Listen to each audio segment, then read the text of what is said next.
Hello and welcome back to part 2 of the Great Wheel Debate. In this video, we're going to begin to take a look at rolling resistance. But before we do, I'd like to address a few comments that I received on the previous video.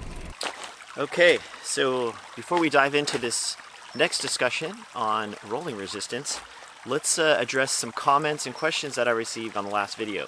And first of all, thank you all for posting those comments. I really appreciate it because it helps me to better tailor this whole exercise. So thanks again to all of you who have posted comments. Really do appreciate it. Thank you. So the first comment is going to come from Dave X5424. So I'll paraphrase the comment, but basically he's asking, why aren't we comparing 28mm tires to other 28mm tires and 38mm tires to other 38mm tires?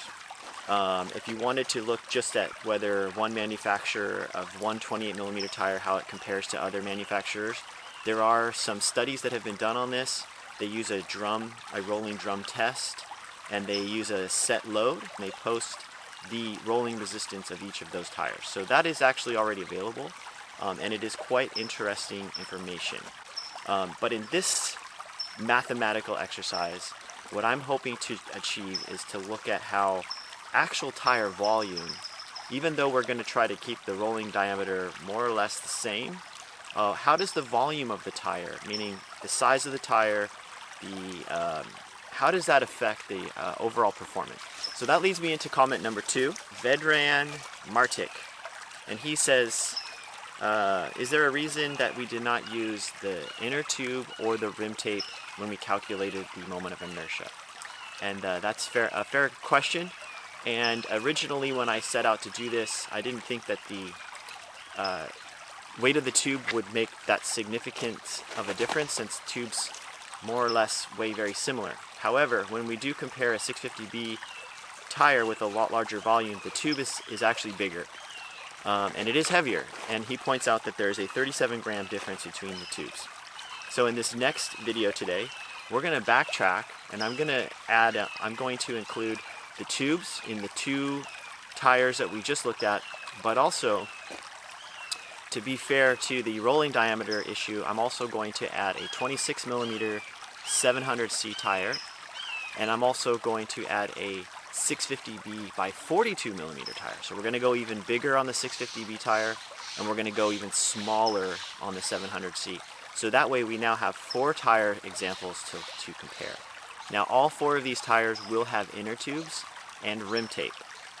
The issue is that some people ride tubeless. So in that case, you'll have less rotational inertia if you take the tube out, because in most cases the tube will weigh more than the sealant that you add in. Also, the rim tape that I'm going to be using for these examples are the cloth rim tape. So we'll include the rim tape and the tubes. We're going to look at 4 different tires now. We're going to have 700C by 26, 700C by 28, and 700C by 38. And then on the 650B side, we're going to have the 650B by 38 and the 650B by 42. Oh, and one last thing before we get started, I do want to clarify that this is just a mathematical exercise, and real-world results will vary.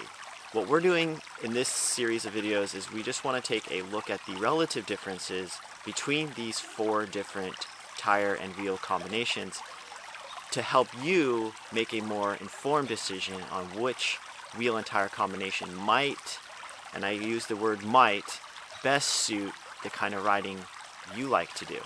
Alright, so here we are back in front of the whiteboard. So I'm going to zoom in a little bit so that you guys can remember what we did last time. We have a lot to cover today, so I want to do this as efficiently as possible. Again, I will post timestamps in the description below to help you skip ahead if some of this doesn't really seem appealing to you. And I wouldn't blame you for that. So anyway, so what I wanted to do today is bring everyone up to date on some of the new wheel sizes that we're going to be adding into this whole collage, if you want to call it that. These are the original moments of inertia. So I'll go ahead and erase this. We're going to be adding 2 new wheel and tire sizes, plus we're going to add the tubes. We're going to add tubes into both of these wheels, plus we're going to look at the moment of inertia of a 650B by 42 millimeter and the I moment of inertia of a 700C by 26 millimeter. Now, you're going to ask, well, why are we doing that? Well, the thing is, if you actually look more carefully at this 650B by 38 versus the 700C by 28, the actual rolling diameters are not exactly the same. There is a subtle difference there. I didn't think that it would make much of a difference because it's such a small difference, but when I did the math on these other sizes, because these two are much more closely related in actual rolling diameter, you will see that because of that, this is a much heavier tire and this is a much lighter tire, especially when you consider the inner tubes. Now, some of you don't use inner tubes, and this could be an argument in favor of that, actually, given what we'll find out today. The 650B with an inner tube and rim tape. So let's go weight of the tube.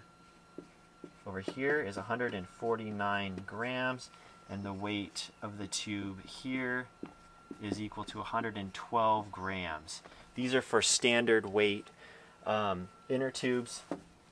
And then the weight of the tape itself was, for this one, because it's a shorter, is 12.5 grams.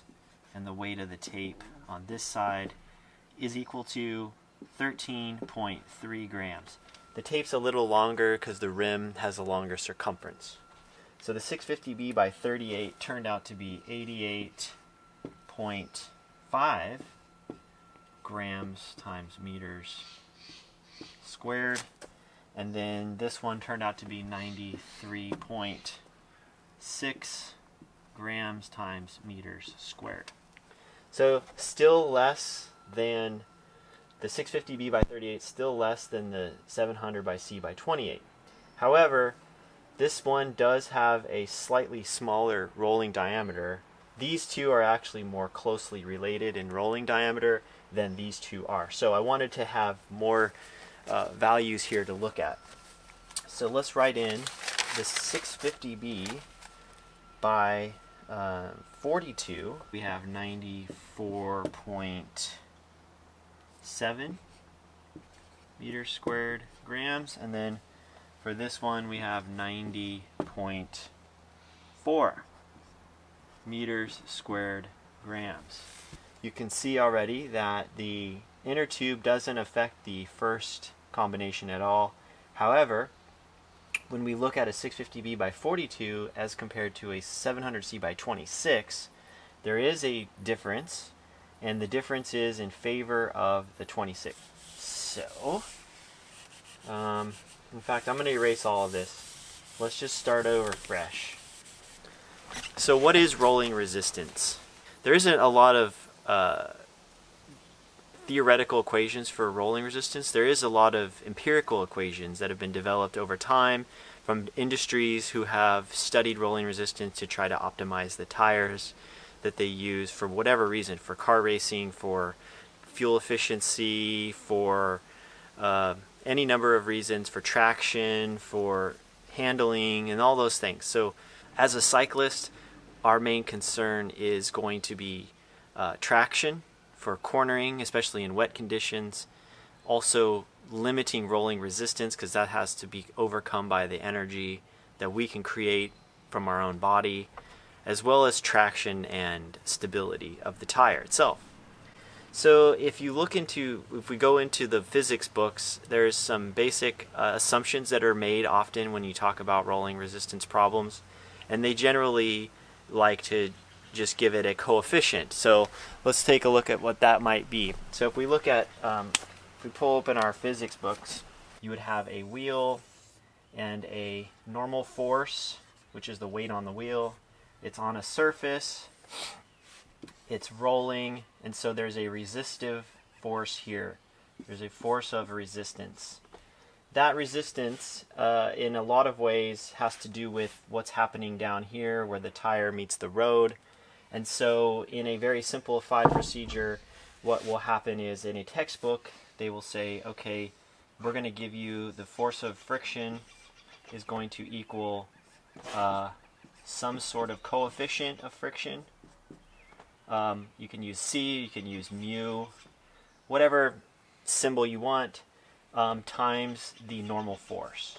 And this will give you an approximation of the rolling resistance. Now that's not to be confused with the sliding friction. Sliding friction is where something is not rolling, it's just like a box or a block sliding with a normal force and someone's pushing on it with a force, and there's a force of resistance here. That is sliding friction. That is not the same thing as rolling resistance. Rolling resistance has a much different coefficient.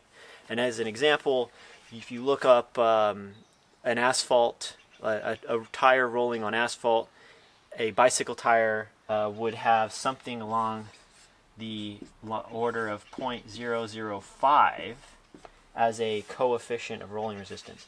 Now if you looked at sliding friction, the mu for sliding friction would probably be like 30%, 0.3. So a much higher, would take a much higher force to slide this block. So rolling resistance is a much, much, much lower amount of force, but it still exists. Now, this approximation is pretty good. I mean, if you look these up in test data, this approximates the rolling resistance pretty well, but it does not account for tire volume. So if we had a bigger, so it doesn't look at tire volume. Here's your wheel. You know, this volume, this one versus say the same rim with a much bigger tire, this coefficient doesn't account for the differences in tire volume. It doesn't consider the thickness of the sidewalls. It doesn't consider anything other than it sort of lumps everything into one coefficient. So that's a very, very simplified approach. So if we use this with our example, every tire would have the same rolling resistance. And we know from experience that that's not real. We know that some tires feel like they roll takes much more effort to roll versus another tire. We know knobby tires are harder to roll than smooth tires. So we're not going to use that approximation today. What we're going to do is we're going to use a different kind of a method, and that is another very common procedure is to take the same tire but assume that when it hits the road surface that it deflects a certain amount. So if the original tire was here, it has been compressed, and so now there's this flat surface that the tire is rolling on. Again, it has a normal force. But what the assumption here is that as this tire is rolling, the rubber is being compressed, and so therefore the force that's starting to cause that compression pushes up at some angle relative to this hub, relative to the gravitational center line of the hub. And this angle, we'll call it phi. And this distance from here to the force, this resultant force pushing back up, is often referred to as B. Again, there are ways to go into tables on the internet, and you can find these B values for different tires with different rolling surfaces. And again, they're empirical numbers. They're not based on any kind of theoretical modeling. They're just test data. So what I'd like to do is we're going to use this approach. We're going to solve for the force of resistance, which is a component of this resultant force here. And that force we'll call force of rolling resistance, or we can call it the force of friction, but basically it's the force that is resisting this tire from rolling that way. So we're rolling this way, our velocity is this way, so our resultant force is in that direction, and the actual rolling resistance is some percentage of this force. So what is that? Well, if we know this angle and we know this B, we can calculate that. If we know this B, then we can calculate phi, and then we know that the normal force times the sine of phi will equal this resultant force of friction. Now the biggest problem here is, how do we determine what B is? And the method I'd like to use today is to take a look at the deflection of this tire based on its width and the air pressure. So I did do so I came up with a normal force using a bathroom scale. Now let me hop on here. Okay. Zero it out. Hop on. 82.4 pounds. And I came up with a normal force of 82 pounds. And that's based on this bike without the bag on it and me sitting on it. So that's the total weight. Also, we're going to look at these. We're going to calculate B for all four tire widths. So recall we have the 28, the 26, the 28, the 38, and the 42. We have those widths. So what we need to do next is come up with a way to come up with some sort of theoretical means, or we could say a rational method. We need to come up with some sort of rational method to determine B.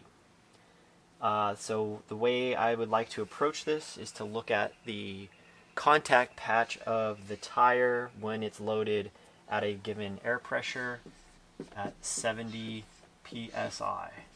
So we're going to look at this at 70 psi. Now there's a thing called the contact area. The contact area is basically the normal force divided by the tire pressure. And that will give us the surface area, the amount of area that the tire, when it's compressed, how much of that is sitting on the surface. It also happens to sort of look like an oval, and it has it's dimensional width and a dimensional length associated with it. This is the contact patch looking down on the ground. That's kind of what the contact patch might look like. So to calculate B, the method I would like to use is, I would like to assume that W is the tire width. This is just an approximation, but it's a pretty decent one because the tire itself, generally when you load it up and you compress it, it generally compresses more in this direction than it does in this direction here. So if we look at a tire in plan, here's our tire looking down on it. Here's the tread of the tire. When it's loaded on the ground, you'll see a slight bulge out the side of the tire, but the majority of the deflection, the displacement of the tire, is measured from here to here. This is a much longer distance, L, than the width is. So what I'm going to do is I'm going to go through each one of these tires. I'm going to set the width to 26, 28, 38, and 42.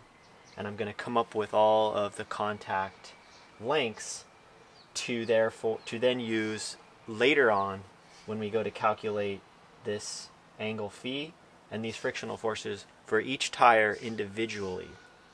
That's the method I'm going to use. And so let's go ahead and do all those numbers now. The 700 by 26 millimeter had a contact length of 1.14 inches. So that's this length, and I used the maximum width of 26 millimeters. So I forced the length to be longer than this. So we have the length will be 1.14 and the width will be 26. So W equals 26. And I did that for all four tires. So 700 by 28. Okay, so there's our contact patches for the various sized tires.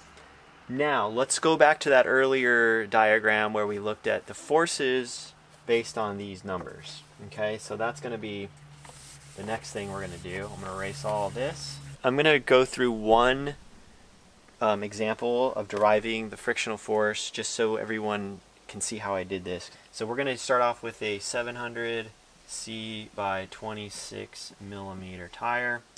And here's our tire.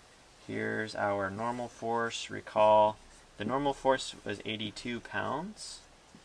I calculated that using a bathroom scale, putting my bike on the scale to come up with this number. This is my touring bike, so it's a bit heavier, and it does not have the bag. There's a little bag on the front. I took the bag off, so that's without the bag. The diameter, the rolling diameter was 674 millimeters, so the radius here, r, we'll use little r, is equal to 337 millimeters.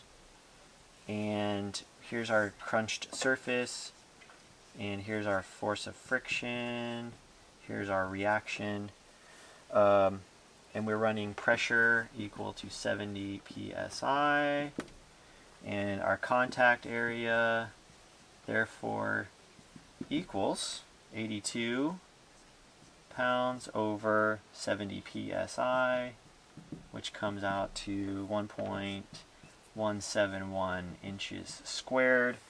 And the length of this contact, that's this total length here, that's the compressed tire, recall, on a surface, LC, or con L sub T, whatever you want to do that, doesn't matter, is 1.171 inches squared divided by 26 millimeters, which is equal to 1.14 inches, which is equal to 29 millimeters.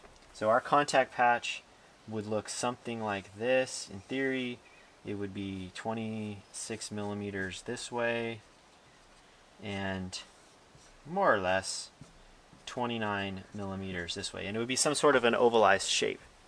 Okay, so that's what the tire contact patch looks like. This is what it looks like on the ground, right? And we can actually, what I'm going to do in another video is maybe we'll do a contact patch study. I'll go get some of that contact, that pressure sensitive film.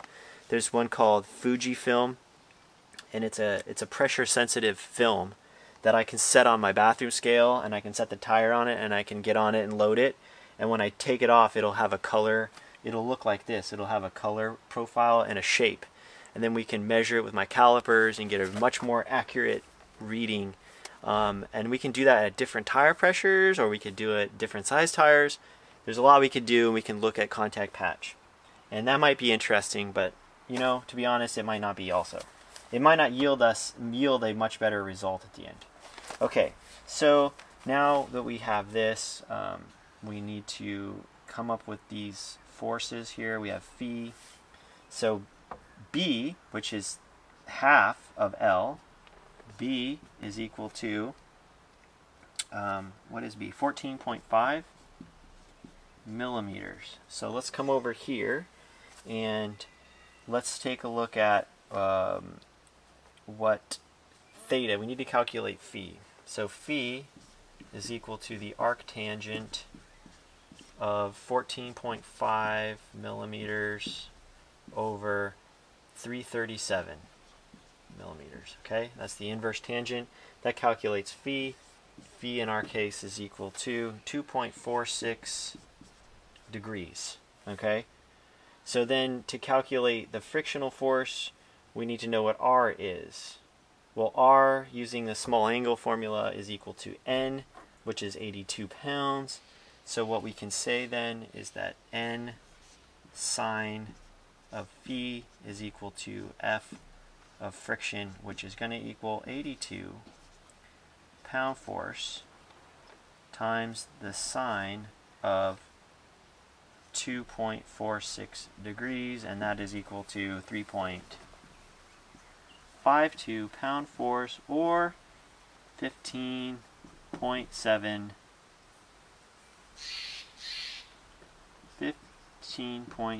newtons. Okay, that's how I got that. So this is how I did this for each wheel. And for each wheel, I used the rolling diameter for each wheel, and I used the contact length for each wheel. This is how I did it. My criticism of this method is that this assumes that the force is the full magnitude of the force occurs right where the tire contacts the ground. I know I didn't draw this very well, but that's my criticism, is that it starts exactly the full magnitude, it starts there. I don't think that's real. Also, as the tire comes back, it's a pneumatic tire, so it has 670 pounds per square inch in it. That force on this side is pushing back up, while this side is pushing down, right? So there's also a force helping to push the tire forward that we didn't account for when we looked at this particular case. This might work for rolling hard metal wheels like a train track or something, but with a pneumatic tire, I think this is a pretty bad approximation. But it gives us those relative numbers as I mentioned. Okay, so I went ahead and wrote all of these out. So let me just quickly explain this chart. So let me use a pointer here. So up at the top here we have our size, our diameter. This is the rolling diameter in millimeters. Our moment of inertia in meters squared grams. Our energy or work, you could think of it as work, that's in Newton meters. And then our force of friction, which is in the units of newtons. Okay, so I went ahead and for each of these 4 tires, 5 tires, each of these 5 tire and wheel combinations, I went ahead and wrote out all the values so we can see them all laid out. And I used the methods that I showed you before for each of these. These include a tube and rim tape, as well as spokes and nipples, but they do not include the center hub, and that's true for all of these. So what we should see here is a pretty consistent table of values. So let's just run through this.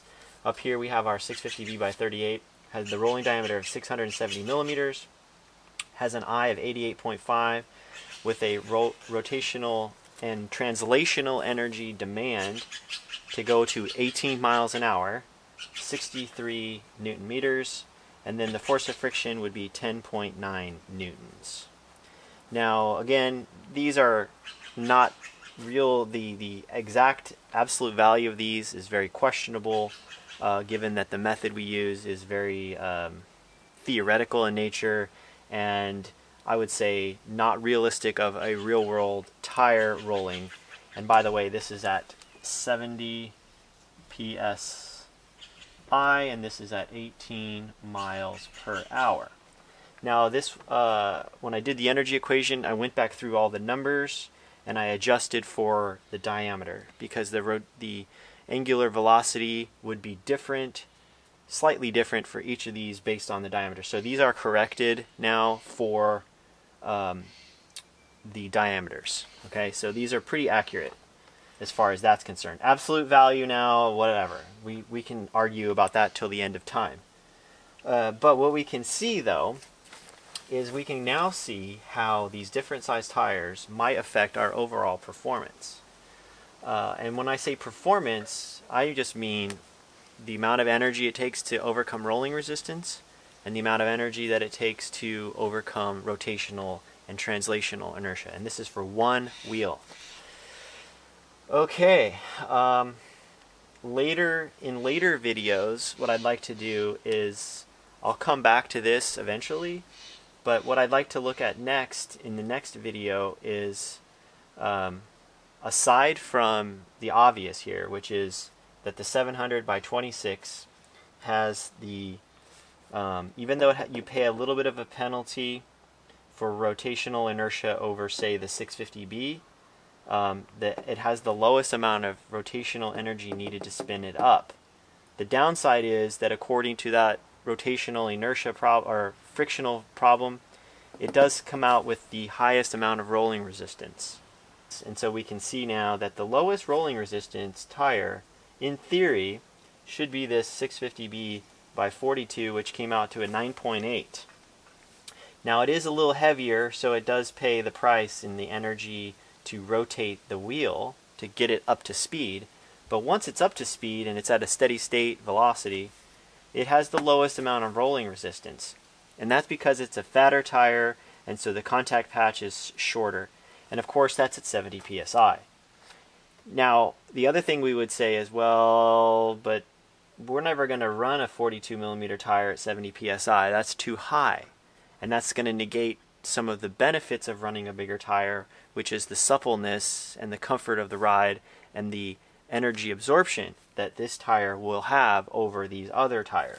I'm pretty used to riding tires around like these kinds of tires. This has been sort of my history. So I have a fairly good sense of how these kinds of tires ride, but I have a very limited experience in these kinds of tires. But after seeing this, I myself am quite interested in going towards a 650B wheel size and to try out these different tires based on this information that I have developed here. If these numbers are telling me anything at all, it is that I would like to give the 650B wheel size a try.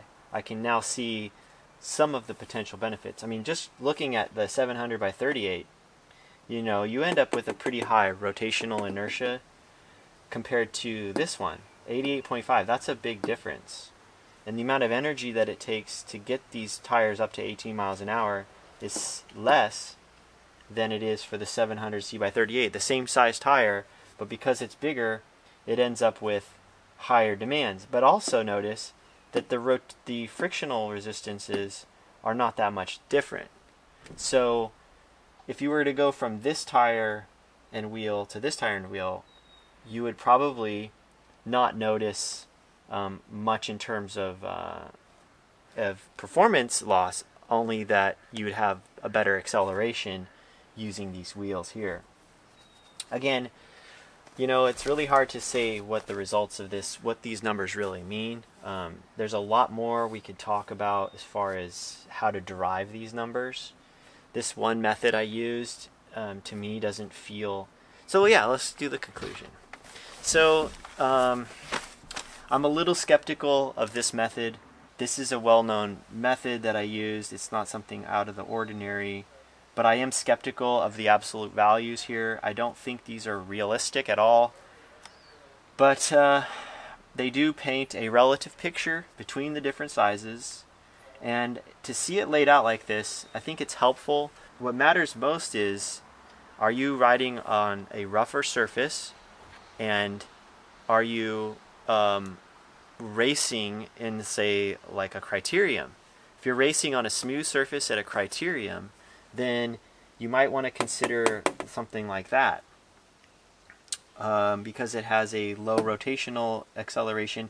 And you could even get this number down by using a lighter rim, right? You could always go to a carbon rim.